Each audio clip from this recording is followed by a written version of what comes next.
चीन में कोरोना का कहर, क्यों फेल हो गई चीन की कोविड नीति, क्या कारण है, क्यों बढ़ गए इतने केस। कोरोना वायरस का नया वेरिएंट चाइना में तबाही मचा रहा है। चाइना से जो खबरें निकलकर आ रही हैं, अगर उनकी माने तो सैकड़ों की संख्या में लोग अपनी जान गंवा रहे हैं। हालात ऐसे बन गए हैं कि लोगों के इलाज के लिए अस्पताल में बेड तक उपलब्ध नहीं हो पा रहे हैं। वहीं मरीजों के बढ़ते हुए आंकड़ों को देखते हुए भारत के स्वास्थ्य मंत्रालय ने भी मीटिंग बुलाई, जिसमें कई अहम फैसले लिए गए। चीन में कोविड-19 मामलों में उछाल के लिए जिम्मेदार ओमिक्रॉन BF.7 4 मामलों में भारत में भी पाए गए हैं। गुजरात में जो 61 वर्षीय NRI महिला कोविड पॉजिटिव पाई गई है, उसे वैक्सीन की 3 डोज लगी हुई थी। लेकिन क्या आप जानते हैं कि चीन की इस हालत का जिम्मेदार कौन है? तो चलिए आपको बताते हैं कि चीन में क्यों कोरोना इतना विकराल हो गया और क्यों लगातार इतने मामले बढ़ रहे हैं। दरअसल खबरों की माने तो चीन में भारी विरोध प्रदर्शन के बाद सरकार ने कोविड-19 से जुड़े प्रतिबंधों में ढील दी थी। उसके बाद से ही देश में संक्रमण तेजी से फैल रहा है। इस महीने के पहले 2 हफ्तों में रोजाना दर्ज होने वाले मामलों की संख्या ने नया रिकॉर्ड बनाया है, जबकि आधिकारिक आंकड़ों में कोरोना से संक्रमित होने वालों की संख्या में कमी आई है। हालांकि मीडिया रिपोर्ट्स में बताया जा रहा है कि चीन के अस्पतालों में भीड़ बढ़ गई है, फ्लू की दवाओं की कमी है और स्कूलों को ऑनलाइन किया जा रहा है। बता दें कि कोविड-19 से निपटने के लिए चीन पिछले 3 वर्षों से जीरो कोविड नीति अपनाए हुए है।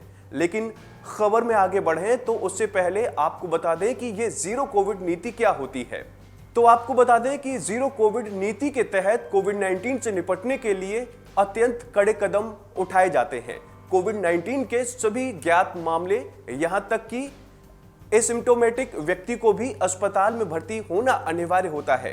किसी क्षेत्र में छोटे से छोटे आउटब्रेक के बाद सख्त लॉकडाउन लगा दिया जाता है। साथ ही सभी संदिग्ध केस और उनके संपर्क में आने वाले लोगों को लंबे समय तक आइसोलेशन में रखा जाता है। विदेशी यात्रियों को अनिवार्य रूप से 10 दिनों के आइसोलेशन में रहना पड़ता है।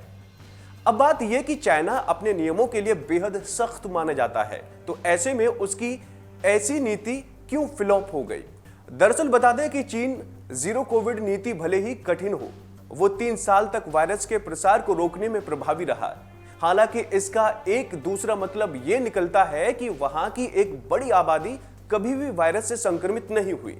इसका नुकसान यह हुआ कि ऐसे लोगों के भीतर कोविड-19 के खिलाफ नेचुरल इम्यूनिटी विकसित नहीं हो पाई, जिससे वो बेहद संवेदनशील हो गए। ऐसे में जो भी केस जीरो कोविड नीति के पकड़ में नहीं आया, उसने तेजी से एक बड़ी आबादी को संक्रमित कर दिया।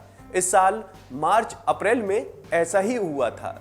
आपको बता दें कि इस समय चीन में कोरोना का जो वायरस कहर बरपा रहा है, उसका नाम है BF.7 और इसके साथ सबसे बुरी बात यह है कि अब तक कोविड-19 के जितने भी वेरिएंट आए हैं, ये उनमें सबसे अधिक तेजी से फैलने वाला बताया जा रहा है। मीडिया रिपोर्ट्स की माने तो BF.7 के एक व्यक्ति संक्रमित हुआ तो 18 लोगों में संक्रमण फैल सकता है। BF.7 कोरोना का ही सब वेरिएंट है। आप इसे कोविड-19 की चौथी पीढ़ी वेरिएंट कह सकते हैं, जिसने बहुत अधिक दहशत फैलाई है। हालांकि इसका संक्रमण अभी हमारे देश में बेहद सीमित है, लेकिन चीन से जिस तरह से खबरें सामने आ रही हैं, उसने डर का माहौल बना दिया है। तो ऐसे ही तमाम अपडेट्स के लिए आप बने रहिए वन इंडिया हिंदी के साथ।